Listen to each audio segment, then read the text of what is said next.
وحده لا شريك له وأشهد أن محمدا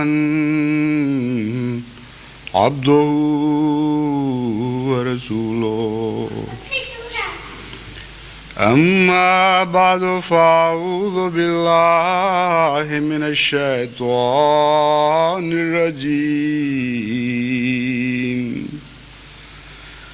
بسم الله الرحمن الرحيم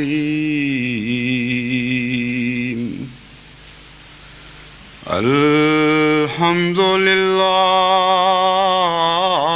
رب العالمين الرحمن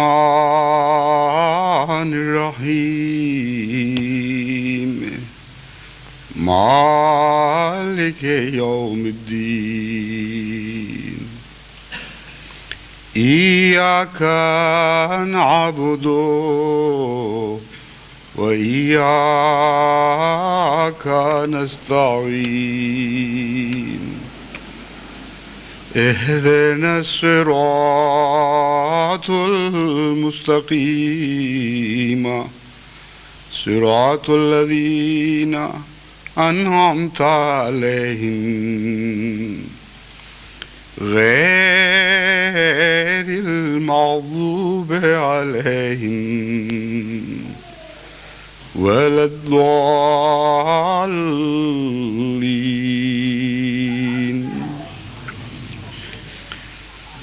يا أيها الذين آمنوا أنفقوا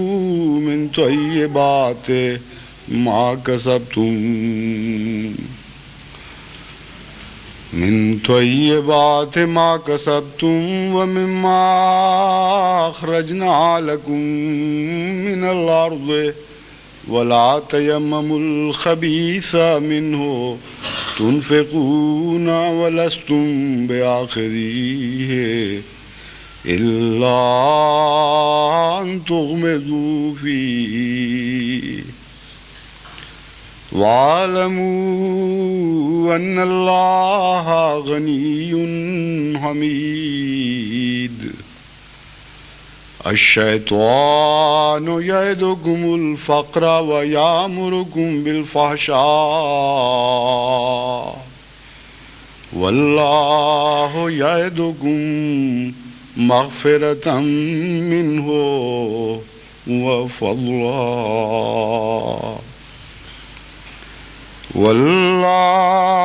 والله واسع عليم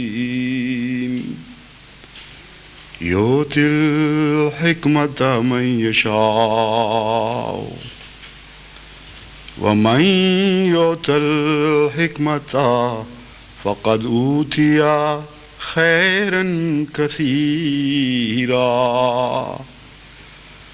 وما يذكر إلا أولي الألباب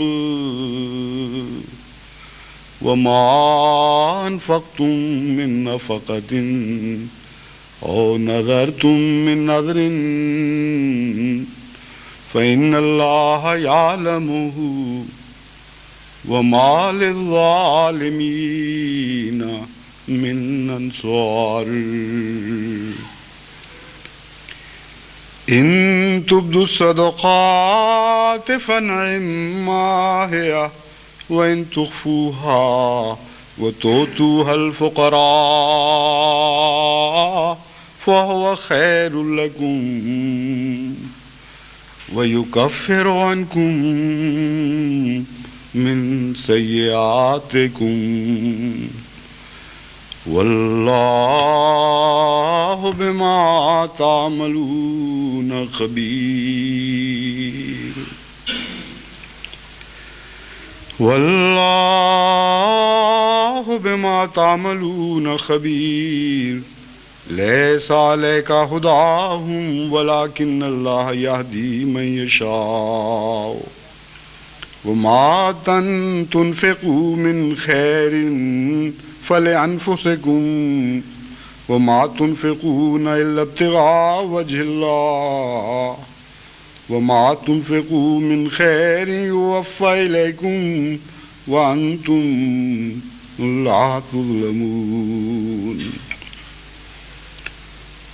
للفقراء الذين أحصروا في سبيل الله لا يستطيعون ضربا في الأرض يحسبهم الجاهل أغنياء من التعفف تعرفهم بسيماهم لا يسألون الناس إلحافا وما تنفقوا من خير فإن الله به عليم۔ یہ آیات جن کی میں نے تلاوت کی ہے یہ سورہ البقرہ کے 37ویں رکوع پر مشتمل ہیں اور 268 سے لے کر 274 تک آیات ہیں۔ ان آیات میں انفاق فی سبیل اللہ کی حکمت اور ان لوگوں کا حال بیان کیا گیا ہے جو انفاق فی سبیل اللہ سے ڈرتے ہیں یا پیچھے رہ جاتے ہیں، اور انفاق فی سبیل اللہ کا فلسفہ اور وہ تمام ضروری آداب ان آیات میں ہمیں سکھائے گئے ہیں جو انفاق فی سبیل اللہ یعنی اللہ کی راہ میں خرچ سے تعلق رکھتے ہیں۔ ان آیات کے مطالعہ سے مجھے یوں محسوس ہوا جیسے 1400 سال پہلے کسی نے جماعت احمدیہ کے آج کل کے حالات کو سامنے دیکھ کر اس کی تصویر اتاری ہو، اور جماعت کے دشمنوں کی بھی کچھ جھلکیاں اس میں دے دی گئی ہوں کہ ان کا کیا حال ہے اور ان لوگوں کا کیا حال ہے۔ بڑے بڑے اچھے دنیا میں مصور ہوتے ہیں جو عکاسی میں کمال کر دیتے ہیں، تصویر کشی کو حد انتہا تک پہنچا دیتے ہیں، لیکن جیسی تصویر کشی قرآن کریم نے فرمائی ہے اس کی کوئی مثال دنیا میں اور نظر نہیں آتی۔ تصویر کشی کا کمال صداقت کے ساتھ تعلق رکھتا ہے، سچائی اور تصویر کشی کا گہرا تعلق ہے۔ جتنا سچا آرٹسٹ ہوگا اتنی اعلیٰ درجے کی اس کی تصویر ہوگی، اور کوئی آرٹسٹ بھی سچائی کا حق ادا کر نہیں سکتا کیونکہ وہ عالم الشہادہ تو ہو جاتا ہے کسی حد تک، عالم الغیب نہیں ہوتا۔ اس لیے مناظر کی سطحیں تو وہ کھینچ لیتا ہے، مناظر کے پس پردہ کیفیات اس کی نظر اور اس کے قلم سے اوجھل رہتی ہیں، مگر ہمارا خدا وہ عالم الغیب و شہادہ خدا ہے جو ظاہر کو بھی دیکھتا ہے اور اس کی بھی تصویر کشی کرتا ہے، اور باطن پر بھی نظر رکھتا ہے، اور باریک در باریک لطیف کیفیات کو بھی نظر سے اوجھل نہیں رہنے دیتا۔ قرآن کریم فرماتا ہے یا ایھا الذین آمنوا انفقوا فی من طیبات ما کسبتم، اے ایمان لانے والو جو کچھ تم کماتے ہو ان میں سے طیبات خدا کے حضور پیش کیا کرو، وَمِمَّا أَخْرَجْنَا لَكُم مِّنَ الْأَرْضِ، اور ان چیزوں میں سے پیش کیا کرو جو خود ہم نے ہی تمہارے لیے زمین میں سے نکالی ہیں۔ انسان کے لیے زمین میں سے جو بھی چیزیں پیدا کی گئی ہیں ان میں سے وہ بہترین چیزیں خدا تعالیٰ نے انسان کے لیے مقدر کی ہیں، اور طیبات کا فلسفہ اس میں بیان کیا کہ کیوں تم خدا کی طرف واپس لوٹاتے ہوئے مال کو طیب کو چنا کرو، کیونکہ زمین میں کروڑوں اربوں قسم کی چیزیں پیدا کی گئی ہیں، ان میں خبیث بھی ہیں اور طیب بھی، اور جتنی طیب ہیں وہ ساری انسان کے لیے رکھی گئیں، اور جتنی خبیث ہیں وہ دوسرے ادنا جانوروں کے کام آتی ہیں، یہاں تک کہ انسان کا پھینکا ہوا فضلہ بھی دوسروں کے کام آتا ہے، اور اس فضلے کو بھی دوسرے خدمت کر کے پھر طیب میں بدل رہے ہوتے ہیں۔ تو سارا نظام کائنات اگر آپ غور کریں تو خبیث کو طیب میں بدلنے کا ایک نظام ہے، اور جب وہ طیب بن جاتا ہے تو پھر انسان کے حضور پیش ہو جاتا ہے۔ تو اللہ تعالیٰ فرماتا ہے کہ دو باتوں کو پیش نظر رکھنا۔ ایک تو یہ کہ تم ہمیں نہیں دے رہے بلکہ ہم تمہیں دے رہے ہیں، اور اگر ہم دینا بند کر دیں تو تمہارے پاس کچھ بھی نہیں رہے گا۔ اگر زمین اگانا بند کر دے، اگر آسمان برسانا بند کر دے، تو جن امور پر تم فخر کرتے ہو اور اپنا سمجھ رہے ہو ان میں سے کچھ بھی تمہارے پاس باقی نہ رہے۔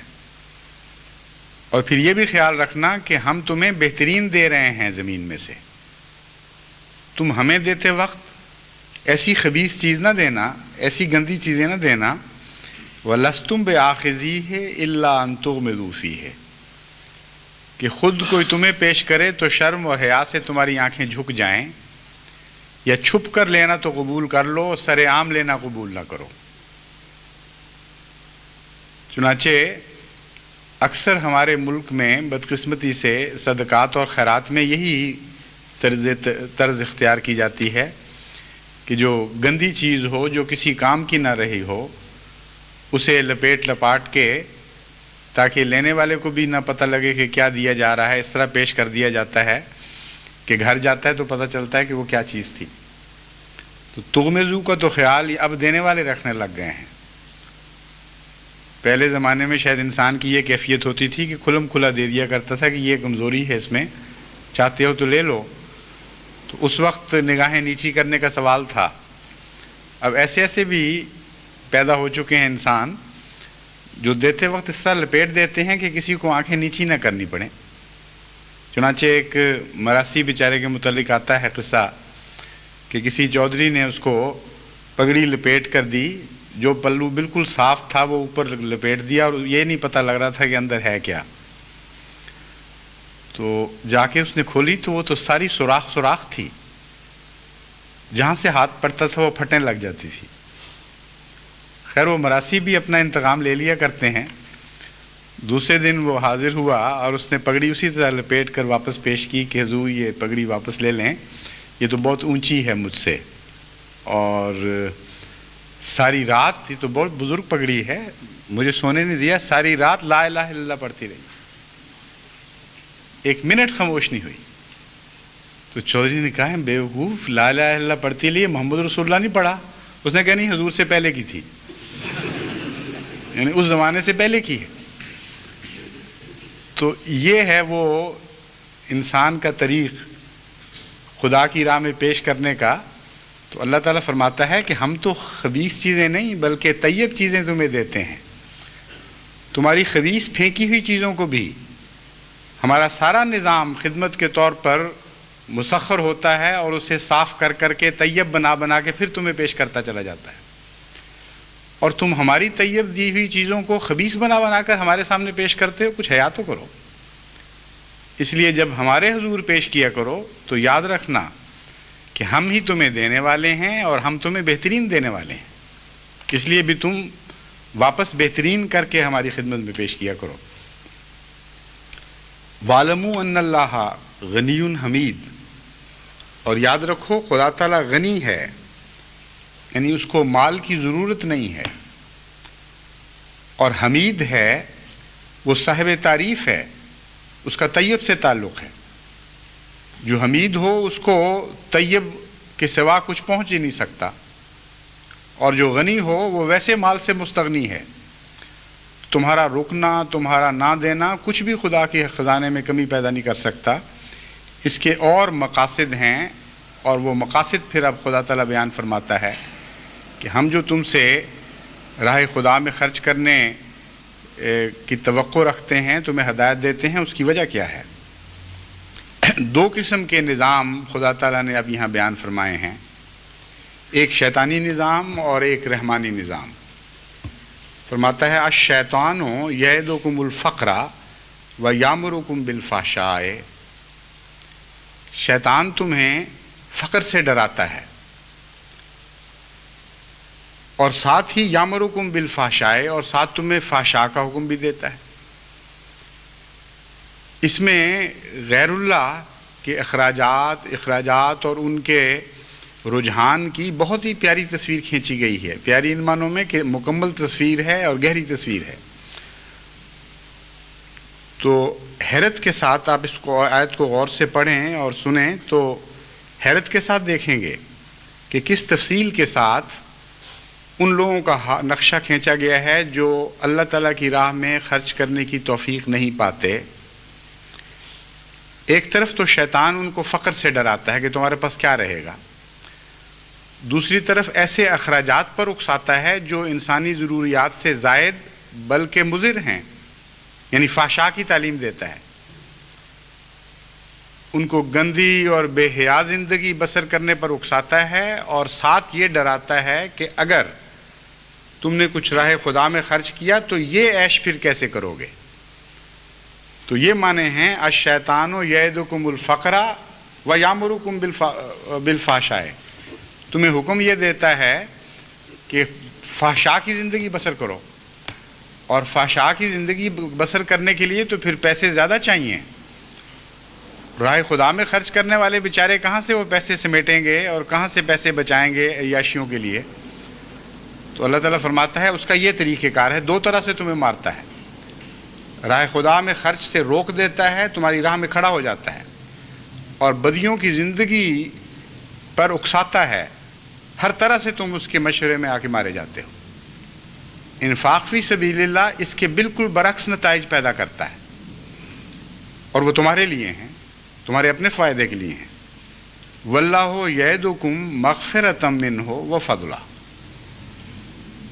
بعض دفعہ قرآن کریم اس طرح مضمون ملاتا ہے کہ جو اول مذکور ہے اس کو اول سے ملا دیتا ہے، جو بعد میں ذکر ہوا ہے اس کو بعد سے ملا دیتا ہے. لف و نشر مرتب کہتے ہیں اس کو، یعنی اسی ترتیب سے ذکر کرتا ہے. بعض دفعہ آخری لفظ کو پہلے لے لیتا ہے اور پہلے بیان کردہ کو بعد میں لے لیتا ہے، اس میں ایک حکمت ہوتی ہے. چنانچہ یہاں یہی دوسرا طریق اختیار فرمایا ہے. شیطان نے فقر یعنی غربت اور تنگ دستی کا ڈراوا دیا، اس کے مقابل پر فضل آتا ہے لفظ، یعنی خدا کثرت سے تمہیں عطا فرمائے گا، تمہاری دولت کو بڑھائے گا، تمہارے رزق میں برکت دے گا. تو یہاں فضل کو خدا نے بعد میں رکھا، اور فحشاء کے مقابل پر جو مغفرت آتی ہے مغفرت کو پہلے ذکر کر دیا. یعنی شیطان تو فقر سے ڈراتا ہے اور فحشاء کا حکم دیتا ہے. اللہ تعالیٰ مغفرت کا وعدہ کرتا ہے اور فضل کا وعدہ کرتا ہے. تو ترتیب الٹ دی ہے مضمون کی، اور اس میں ایک گہری حکمت ہے. سب سے اہم بات مغفرت ہے خدا کے نزدیک. دنیا کی دولت اور پیسے یہ کوئی بھی حقیقت نہیں رکھتے اللہ کی مغفرت کے مقابل پر. بس جہاں قدر اور منزلت کے لحاظ سے اول اور آخر کا اختیار کیا جاتا ہے، ترجیح دی جاتی ہے، وہاں یہی بہتر ہے کہ جو اعلیٰ درجے کی چیز ہو، مناسب ہو، سب سے اوپر کا مقام رکھتی ہو، پہلے اس کا تذکرہ ہو، پھر بعد میں نسبتاً دوسری چیز کا ذکر ہو. تو ترجیحات قائم کی گئی ہیں مال میں اور مغفرت میں. شیطان کو چونکہ مال زیادہ عزیز ہے اور دنیا کی دولتیں اس کی نظر میں زیادہ اہمیت رکھتی ہیں اور شیطانی گروہوں کو، اس لیے مادہ پرستی سے ہی سب فحشاء پھوٹتے ہیں، اور مادہ پرستی اول ہے ہر بیماری کا جڑ.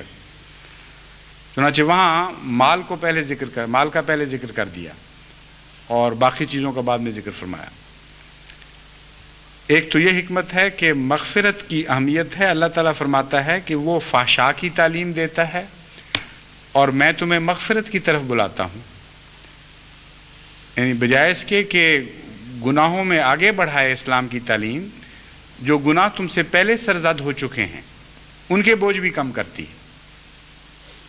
ایسے رستوں کی طرف بلاتی ہے کہ جس سے تمہارے گناہ بخشے جائیں.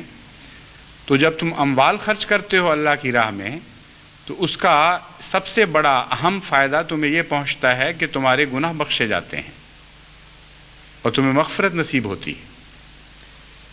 اور آخر پر جا کر اس مضمون میں ایک اور ایک نئی بات بھی پیدا فرما دی، وہ اس کا موقع پر آ کے ذکر کروں گا۔ وفضلا، اور فضل بھی ملتا ہے اللہ کی طرف سے، غربت نہیں آیا کرتی خدا کی راہ میں خرچ کرنے والوں پر، یہ ضمناً ذکر فرما دیا۔ اللہ تعالیٰ کی طرف سے تمہیں اتنی دولتیں عطا ہوں گی، اتنے اموال دیے جائیں گے کہ شیطان ہر لحاظ سے جھوٹا ثابت ہوگا۔ تم شیطان کا انکار کرو تو تم فقر کا انکار کر رہے ہوگے، تم شیطان کا انکار کرو تو تم فحشاء کا انکار کر رہے ہوگے، اور اس کے برعکس نتائج تمہارے سامنے ظاہر ہوں گے۔ تمہیں اللہ تعالیٰ مغفرت بھی عطا فرمائے گا اور دولتیں بھی عطا کرے گا۔ دوسری حکمت اس ترتیب میں یہ نظر آتی ہے کہ وہ دولت جو مغفرت کے بغیر آئے وہ تو تباہی کا موجب بن جایا کرتی ہے۔ پہلے گناہ صاف ہونے چاہیے، پھر دولتیں نصیب ہونی چاہیے۔ پہلے رجحانات درست ہونے چاہیے، تقوی آنا چاہیے، اللہ تعالیٰ کی محبت بڑھنی چاہیے، پھر دولت آئے تو وہ نعمت ہی نعمت ہے۔ لیکن اگر دولت پہلے آ جائے تو پھر وہ دولت تو مغفرت کی راہ میں حائل ہو جایا کرتی ہے، یعنی ایسی دولت جو تقوی کے بغیر ہو۔ تو اس ترتیب سے اس مضمون کو بھی خدا تعالیٰ نے بیان فرما دیا، یعدکم مغفرۃ منہ وفضلا۔ خدا کہتا ہے خدا کی راہ میں خرچ کرنے کی عادت ڈالو، تمہیں مغفرت نصیب ہو، تمہیں مال کی محبت کم ہو جائے تمہارے دلوں میں، اور تم تقوی کی زندگی اختیار کرو۔ پھر خدا کی طرف سے جو اموال آئیں گے وہ برکتیں لے کر آئیں گے، وہ رحمتیں لے کے آئیں گے، وہ تمہارے لیے ابدی سکون کی جنت لے کر آئیں گے، وہ تمہاری دنیا بھی سنوار دیں گے اور تمہاری آخرت بھی سنوار دیں گے۔ مگر مال پہلے آ جائیں اور دل کی حالت میں پاک تبدیلی نہ ہو، یہ باتیں مضر ہیں اور نقصان دہ ہیں۔ بس جب خدا تعالیٰ الہی جماعتوں کو خطرات میں سے گزارتا ہے اور ابتلاؤں میں سے گزارتا ہے، اور پھر ان کو خرچ کرنے کی طرف بھی بلاتا ہے کہ ان خطرات اور مصیبتوں اور مشکلات کے وقت میں میری راہ میں اور خرچ کرو، تو عملاً یہ ایک ایسے دور کی خوشخبری ہے جو بہت ہی رحمتوں اور برکتوں والا دور بعد میں آنے والا ہے۔ اور اس سے پہلے دلوں کے زنگ دور ہو رہے ہیں اور صفائیاں ہو رہی ہیں۔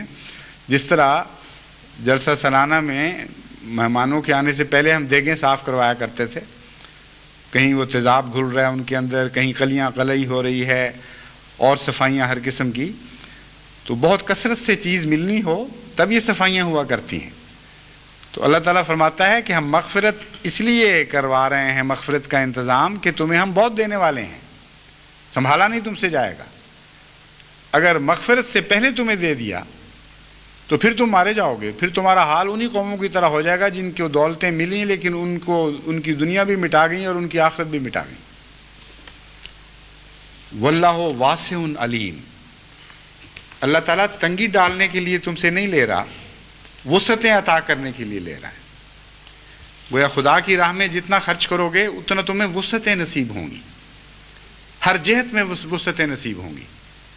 تمہارا مال بھی بڑھے گا، تمہارا روب بھی بڑھے گا، تمہارے نفوس میں بھی برکت پڑے گی، نئے خطے تمہیں نصیب ہوں گے، تمہارے مکانوں کو وسیع کیا جائے گا، تمہارے تعلقات وسیع ہوں گے۔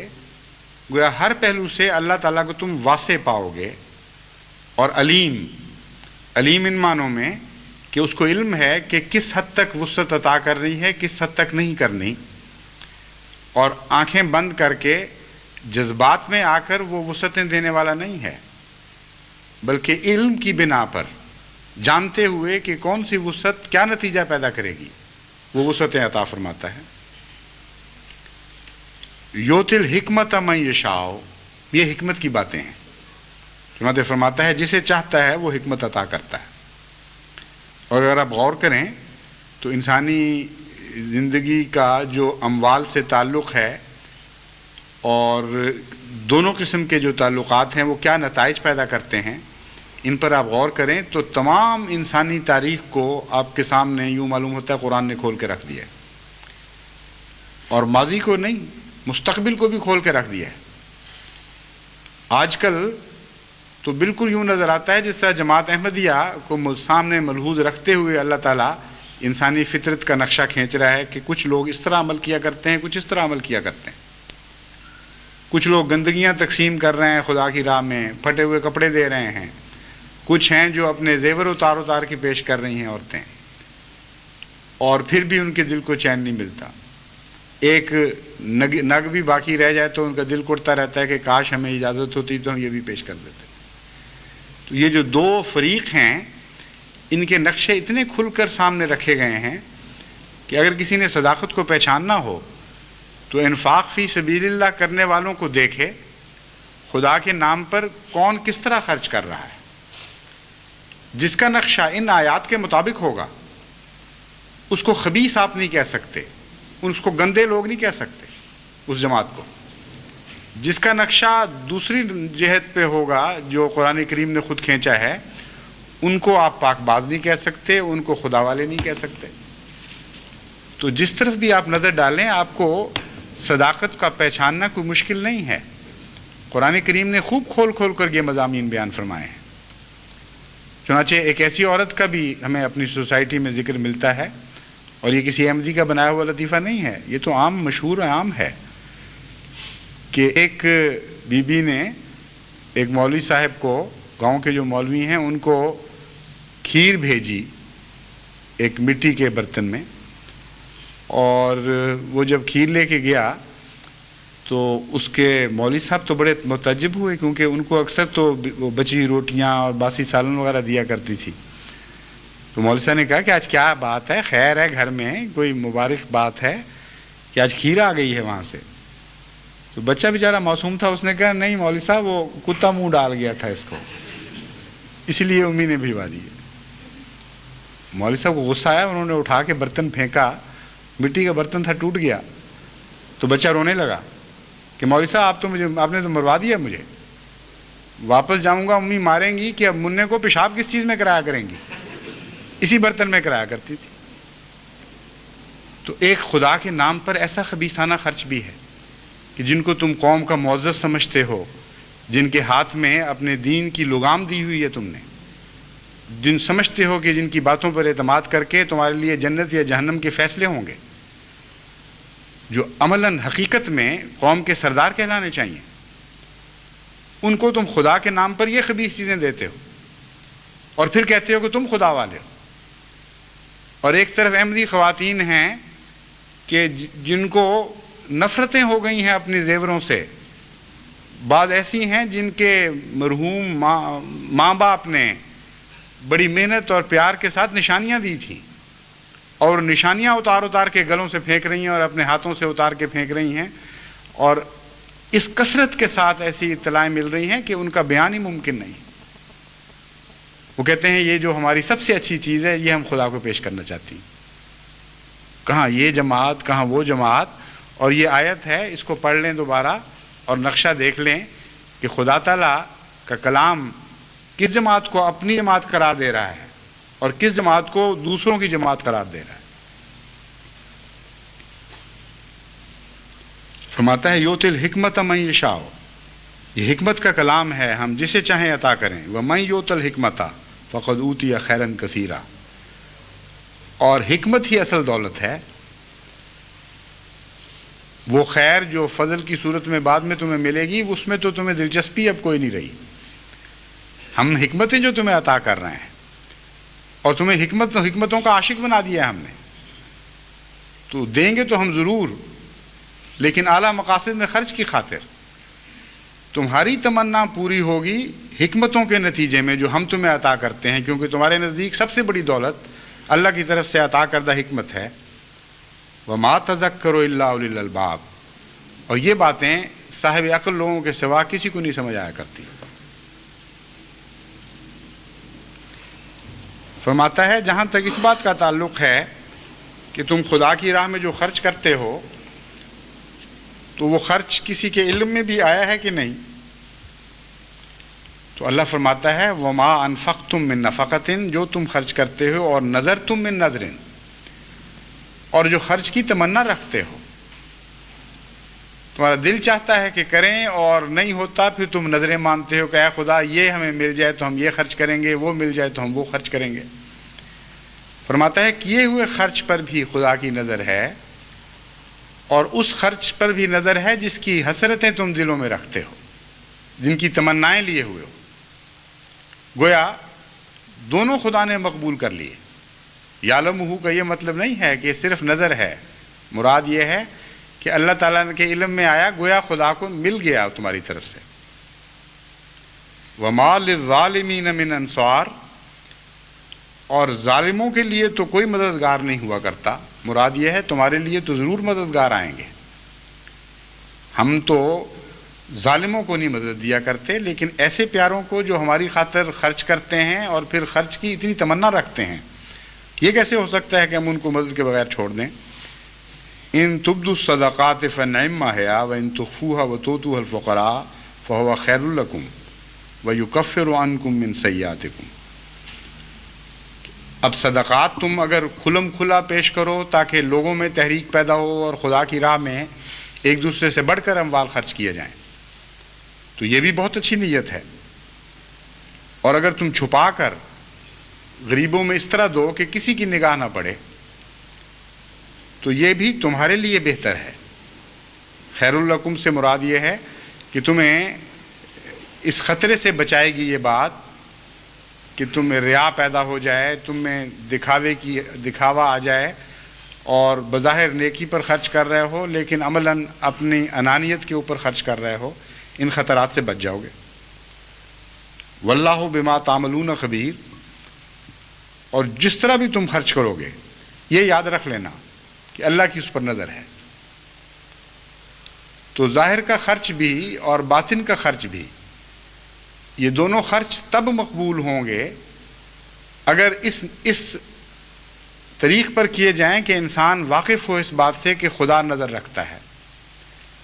پر خدا کی نظر کو ملحوظ رکھتے ہوئے اگر ہم کھلا کھلا خرچ کریں تو اس کو ریاکاری نہیں کہا جا سکتا، کیونکہ ریاکاری تو خدا کے سامنے اس طرح غائب ہو جاتی ہے جس طرح شبنم اڑ جاتی ہے سورج کو دیکھ کر۔ جس کی توجہ خدا کی طرف ہو کہ اللہ میرے معاملات سے باخبر ہے، میری روح کے پاتال تک نظر رکھتا ہے، وہ جب کھلم کھلا خرچ بھی کرتا ہے تو خدا کی نظر کی خاطر کرتا ہے، اس وجہ سے تاکہ قوم میں تحریک پیدا ہو، ایک عام رجحان پیدا ہو جائے۔ اور جب وہ چھپ کے کرتا ہے تو تب بھی جانتا ہے کہ میں اپنی کسی چیز کو خدا سے چھپا نہیں سکتا۔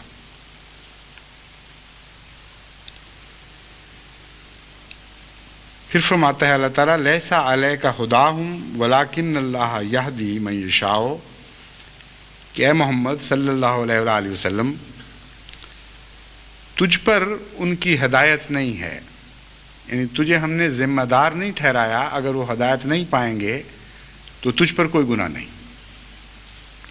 ولکن اللہ یہدی من یشاء، چونکہ خدا تعالیٰ بہت باریک بین ہے اور خدا کی راہ میں خرچ کرنے والوں کی باریک در باریک نیتوں سے واقف ہے، اس لیے وہی فیصلے کیا کرتا ہے کہ کون اس لائق ہے کہ اس کو ہدایت دی جائے اور کون اس لائق ہے کہ ہدایت نہ دی جائے۔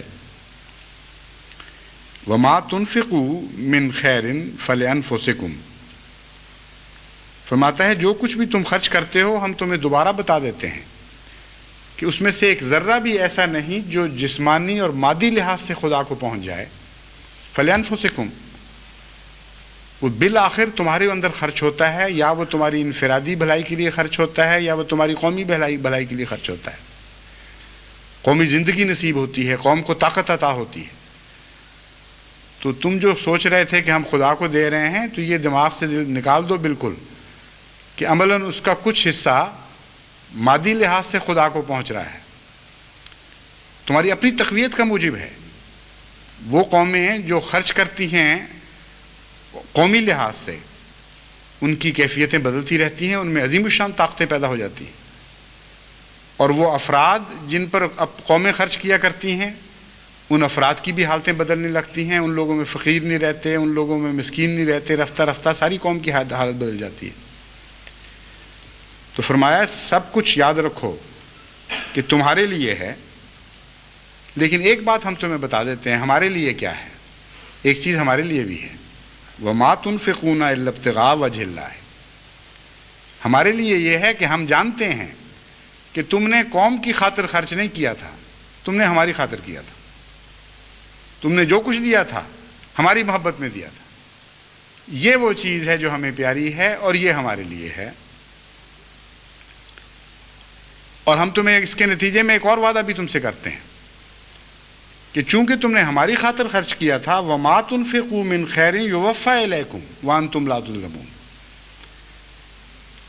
تم نے جو کچھ بھی خرچ کیا ہے ہماری راہ میں، اگرچہ پہلے ہی وہ تمہیں فائدہ پہنچا رہا ہے، تمہارے اپنے لیے ہے، لیکن اس وجہ سے کہ ہماری خاطر تھا، ہمارا نام بیچ میں آ گیا، ہم تم سے یہ بھی وعدہ کرتے ہیں کہ اس کی پائی پائی تمہیں واپس لوٹائی جائے گی۔ وَأَنْتُمْ لَا تُظْلَمُونَ، انتم لا تظلمون کا بظاہر تو یہ مطلب ہے تم ظلم نہیں کیے جاؤ گے، مگر عربی میں یہ محاورہ ہے، جس طرح انگریزی میں بھی ہے، کہ نفی جتنی مضبوط ہو اتنا ہی زیادہ مثبت معنی آ جاتے ہیں۔ لا تظلمون کا یہ مطلب نہیں ہے کہ تم سے ناانصافی نہیں کی جائے گی، لا تظلمون کا مطلب یہ ہے تمہیں اس کثرت سے دیا جائے گا کہ گویا تم سے سنبھالا نہ جائے۔ بالکل برعکس معنی ہے اس کا۔ ناانصافی کا تو سوال ہی کوئی نہیں، توفونا میں وہ ناانصافی والا حصہ پہلے ختم کر دیا گیا تھا۔ یوفا الیکم میں یوفا کا مطلب ہے پورا پورا تمہیں دے دیا جائے گا۔ جب پورا پورا دے دیا گیا تو پھر ناانصافی کا کیا سوال ہے؟ لا تظلمون کا مطلب یہ ہے کہ اس سودے میں تم یہ دیکھو گے کہ تم گھاٹا کھانے والے نہیں ہو، بہت کثرت سے تمہیں خدا تعالیٰ عطا فرمائے گا۔ للفقراء الذين أُسروا في سبيل الله لا يستطيعون ضربا في الأرض ويحسبهم الجاهل أغنياء من التعفف، یہاں ایک معنی معروف اس آیت کا یہ ہے کہ یہ خرچ جو تمہارے لیے ہے فَلِأَنفُسِكُمْ، کن معنوں میں تمہارے لیے ہے؟ للفقراء الذين أُسروا في سبيل الله، یہ ان غریبوں کو عطا ہوگا قوم کی طرف سے، ان کے اوپر خرچ کیا جائے گا، الذین اوسروا فی سبیل اللہ، جن کو خدا کی راہ میں چلنے کی بھی مقدرت نہیں رہی، گھیرے پڑ گئے ہیں، قوم نے ان کے لیے نجات کی راہیں بند کر دی ہیں۔ لا یستطیعون ضربا فی الارض، ان کو یہ بھی اجازت نہیں کہ وہ ملک چھوڑ کر کہیں اور چلے جائیں۔ یحسبهم الجاہل اغنیاء من التعفف، تعفف کی وجہ سے جاہل ان کو امیر سمجھ رہا ہے۔ تعرفهم بسیماہم، تو ان کے چہروں کی نشانیوں سے ان کو پہچانتا ہے۔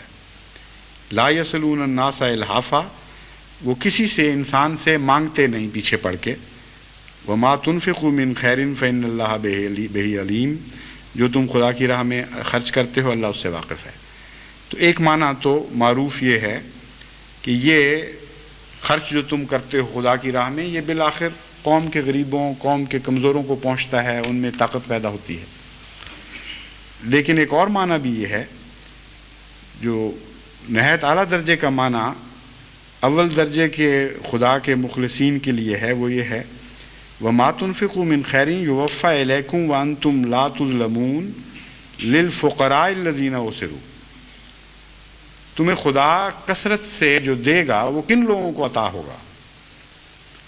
قوم کے ان غریبوں کو جو خدا کی راہ میں دکھ اٹھانے والے ہیں اور خدا کی راہ میں گھیرے میں آ گئے ہیں، ان لوگوں کے لیے خدا اپنے خزانے کھول دے گا اور اس کثرت سے ان کو عطا کرے گا کہ گویا ان سے سنبھالا نہ جائے، اور ان کی راہیں کشادہ کی جائیں گی۔ واسع ان کا اب معنی سمجھ آیا پوری تفصیل سے کہ یہ وہ لوگ ہیں جن کو خدا کی راہ میں تنگ کیا جا رہا ہے، مالی لحاظ سے بھی، عزتوں کے لحاظ سے بھی، اور زمین کی کشادگی کے لحاظ سے بھی۔ زمین تنگ کر دی گئی ہے، ان پر نکلنے کی راہیں بند کی جا رہی ہیں۔ ہر مصیبت سے نکلنے کی راہ بند ہونا بھی اس میں مراد ہے، صرف ظاہری طور پر ہجرت مراد نہیں، بلکہ ہر مشکل میں پھنسا کر پھر یہ کوشش کرنا کہ اس مشکل میں انسان اٹکا رہے، نکل کے باہر نہ بھاگ سکے۔ یہ وہ رجحان ہے جو اس وقت جماعت احمدیہ قوم میں ہر طرف سے دیکھ رہی ہے۔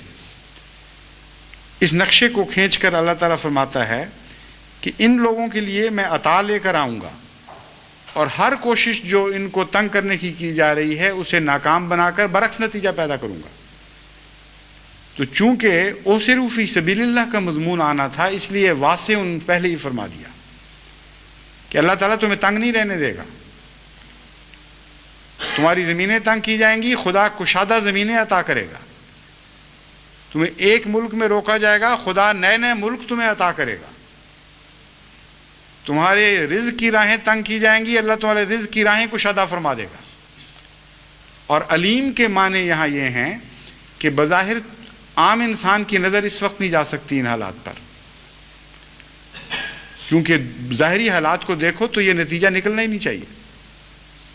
علیم ہے خدا تعالیٰ، یہ آئندہ ہونے والا واقعہ ہے جس کو بتا رہا ہے۔ ان حالات میں تو تم سوچ بھی نہیں سکتے کہ اس قوم کے ساتھ، ایسی قوم کے ساتھ یہ مختلف حالات، مختلف سلوک ہوگا، اور بالکل برعکس صورت میں ان کے ساتھ معاملہ کیا جائے گا۔ چونکہ اللہ تعالیٰ علیم ہے، وہ جانتا ہے، اس لیے بتا رہا ہے کہ یہ ہو کر رہے گا۔ یحسبهم الجاہل اغنیاء من التعفف،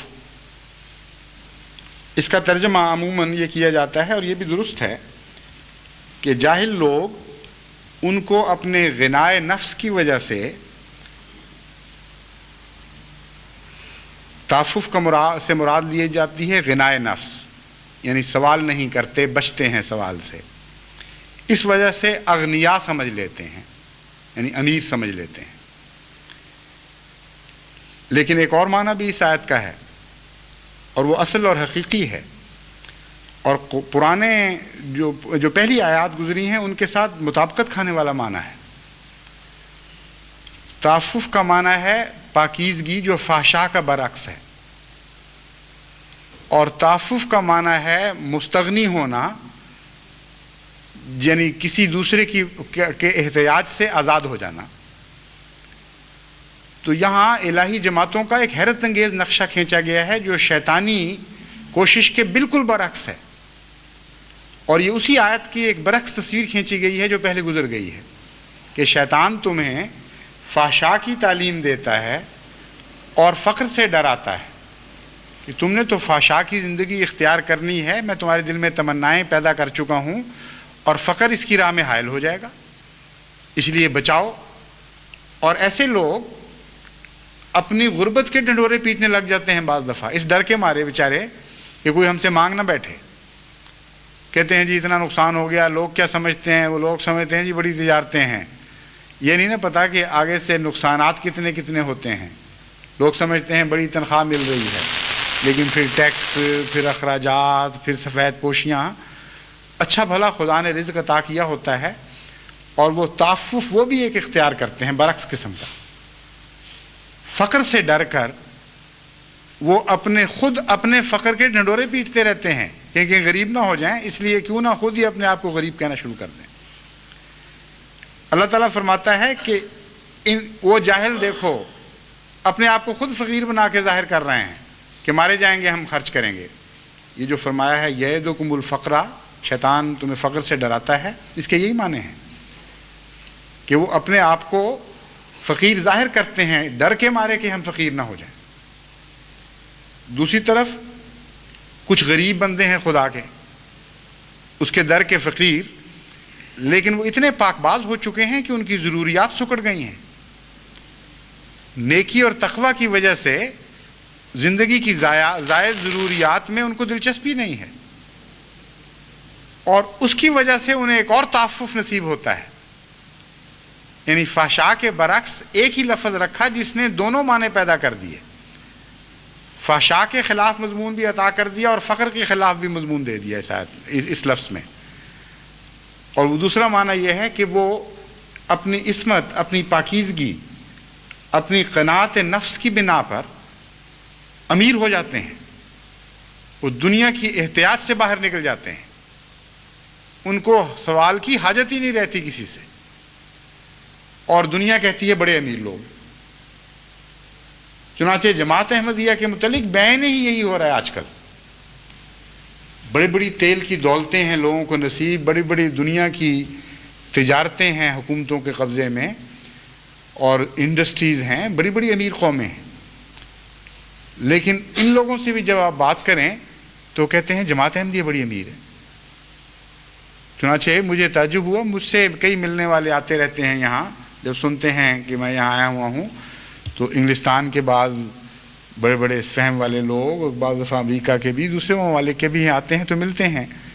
احمدیوں کو عادت ہے وہ بتا دیتے ہیں کہ فلاں شخص آیا ہوا ہے، اور شوق بھی ہوتا ہے کہ ملائیں، چنانچہ وہ ذکر کرتے ہیں تو لوگ آنا شروع ہو جاتے ہیں۔ اور ایک نہیں کئی مرتبہ لوگوں نے یہ کہا جو خود ارب روپے کے مالک ہیں کہ آپ کی جماعت بڑی امیر ہے۔ مجھے کوئی تعجب نہیں ہوتا تھا، کیونکہ مجھے علم ہے کہ اللہ تعالیٰ نے قرآن کریم میں ہمیں بتایا ہوا ہے کہ تمہاری صفات ایسی ہیں کہ تم دنیا کو امیر نظر آؤ گے، تو ان کا کوئی قصور نہیں ہے۔ ہماری خوبیاں ہیں بعض اللہ تعالیٰ نے جو ہمیں عطا فرمائی ہیں، جن کے نتیجے میں ہم غیروں کو امیر ہی نظر آتے ہیں۔ کبھی نہ احمدی کسی سے مانگنے جاتا ہے، نہ احمدیہ جماعت امریکہ کے سامنے کشکول پھیلاتی ہے یا کسی عرب ملک سے مانگتی ہے یا شیخ ڈم سے مانگتی ہے یا ایران سے مطالبہ کرتی ہے یا جاپان سے مدد مانگتی ہے۔ ساری دنیا یہ دیکھ رہی ہے کہ اتنے بڑے کام، اتنی بڑی ضرورتیں پھیلی ہوئی، اور ہاتھ ہی نہیں پھیلا رہا کسی کے سامنے۔ تو ایک تو تبھی نتیجہ یہ نکلتا ہے کہ تعفف ہے، یعنی محتاج نہیں رہے کسی کے، اور نتیجہ یہ نکالتے ہیں بہت ہی امیر ہیں۔ اور جہالت یہ ہے کہ اصل عمارت ان کی نہیں دیکھ رہے کہ اصل عمارت کیا ہے ان کی۔ اصل عمارت ان کی پاکیزگی نفس ہے، وہ قناعت ہے جو خدا نے عطا فرمائی ہے۔ ان کے خرچ اس لیے سکڑ گئے ہیں کہ ان کو دنیا میں دلچسپیاں نہیں رہیں، ان کی نظر سکڑ گئی ہے دنیا کی حرص و ہوا سے، اس لیے مقابل پر ان کو ایک وسعت نصیب ہوئی ہے، اور یہ وسعت دیکھنے والوں کو بہت ہی بڑی دولت اور عمارت نظر آتی ہے، اور اللہ تعالیٰ واقعتاً اس کو پھر اسی میں تبدیل فرما دیتا ہے۔ وَمَا تُنْفِقُوا مِنْ خَيْرٍ فَإِنَّ اللَّهَ بِهِ عَلِيمٌ۔ اے میرے متعفف بندو، اے خدا کی راہ میں اپنے اخراجات کو سمیٹنے والوں اور اپنی آمدنوں کو خدا کی راہ کی طرف موڑ دینے والوں، یاد رکھو کہ ہماری نگاہیں تم سے غافل نہیں ہیں، ہم خوب جانتے ہیں کہ تم کن نیتوں سے خدا کی راہ میں خرچ کر رہے ہو، اور ہم خوب جانتے ہیں کہ دنیا تمہیں کیا سمجھ رہی ہے۔ ہم بھی تمہیں کچھ سمجھ رہے ہیں، اور تمہارا مستقبل ہم تم پہ روشن کرتے ہیں کہ ساری دنیا کی دولتیں تمہارے قدموں پہ نچھاور کی جائیں گی، مگر ایسی حالت میں نچھاور کی جائیں گی جب تم عفیف ہو چکے ہوگے، جب تمہیں ان سے کوئی دلچسپیاں باقی نہیں رہیں گی، جب ہم جان چکے ہوں گے کہ جب پہلے بھی تمہیں دولتیں عطا ہوئی تھی تو تم نے ان سے منہ موڑ لیا تھا، تب خدا دنیا کے خزانوں کی کنجیاں تمہارے سپرد کرے گا۔ یہ ہیں وہ خوشخبریاں جو ان آیات میں دی گئی ہیں۔ لیکن سب سے مزے کی جو لطف کی بات مجھے اس میں محسوس ہوتی ہے وہ یہ کہ 1400 سال پہلے اللہ تعالیٰ ان باتوں کو دیکھ رہا تھا جو آج ہونے والی تھی، اور ہماری تصویر کیسے پیار سے کھینچی ہے، جیسے کہ مصور اپنا قلم لے کر بیٹھ جاتا ہے کسی کو سامنے بٹھا کر، اور ناک پلک ایک ایک چیز کا نقشہ اتارتا چلا جاتا ہے۔ صرف فرق یہ ہے کہ دنیا کا مصور تو ظاہر کو دیکھتا ہے، ہمارا آقا ہمارا مالک غریب کے دل پر بھی نظر رکھتا ہے، جس کے دل میں صرف حسرت ہے اور تمنا ہے کہ کاش میرے پاس کچھ ہوتا تو میں خرچ کرتا۔ اللہ فرماتا ہے میرے پیارے بندے، میں نے تیرے دل کو دیکھ لیا ہے، میں اس کی بھی تصویر اتار رہا ہوں، میں جانتا ہوں کیا حسرتیں تو لیے بیٹھا ہے، اور میں اس کا بھی تمہیں اجر عطا فرماؤں گا۔ میری طرف سے، میرے در سے کوئی بھی خالی ہاتھ نہیں لوٹا جائے۔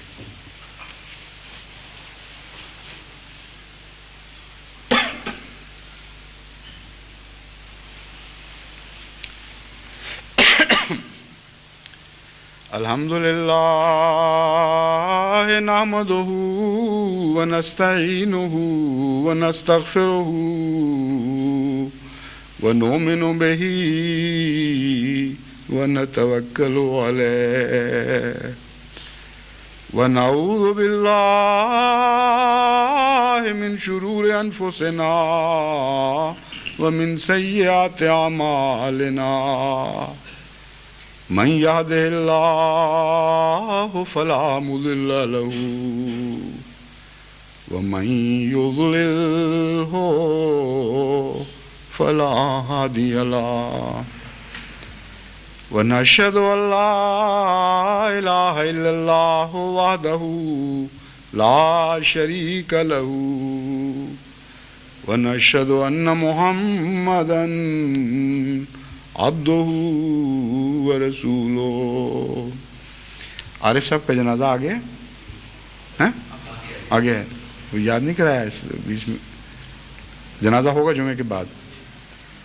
ہمارے ایک سلسلے کے بڑے مخلص خادم عارف بھٹی صاحب کہلاتے تھے، محمد عارف بھٹی، یہ اچانک حرکت قلب بند ہونے سے وفات پا گئے.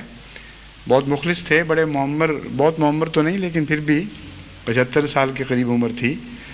اور یہاں بڑے شوق سے، خدام سے بھی زیادہ بڑھ کر مستعدی سے ڈیوٹی دیا کرتے تھے. اور صحت اچھی تھی، دیکھنے میں اللہ کے فضل کے ساتھ بہت اچھی صحت تھی. میں تو سمجھتا تھا کہ 55-56 سال کے ہوں گے، بعد میں پتہ لگا کہ 75 سال عمر تھی، مگر اپنی مستعدی اور شوق اور ولولے کی وجہ سے چھوٹے نظر آتے تھے. تو ان کو اچانک ہارٹ فیلئر ہوا ہے. پہلے تو کوئی اور بیماری بتائی گئی تھی، السر کہتے تھے پھٹا ہے، مگر بہرحال جو بھی ہو اللہ تعالیٰ کی مشیت جب آئے جس طرح آئے ہم راضی و رضا ہیں. ان کی نماز جنازہ ابھی جمعے کے بعد ہوگی، اس لیے سنتیں پڑھتے ہی دوست باہر جا کر صفیں بنا لیں. عباد اللہ رحمکم اللہ، ان اللہ یامر بالعدل والاحسان وایتاء ذی القربى وینہی عن الفحشاء والمنکر والبغی یعظکم لعلکم تذکرون. اذکروا اللہ یذکرکم وادعوہ یستجب لکم ولذکر اللہ اکبر.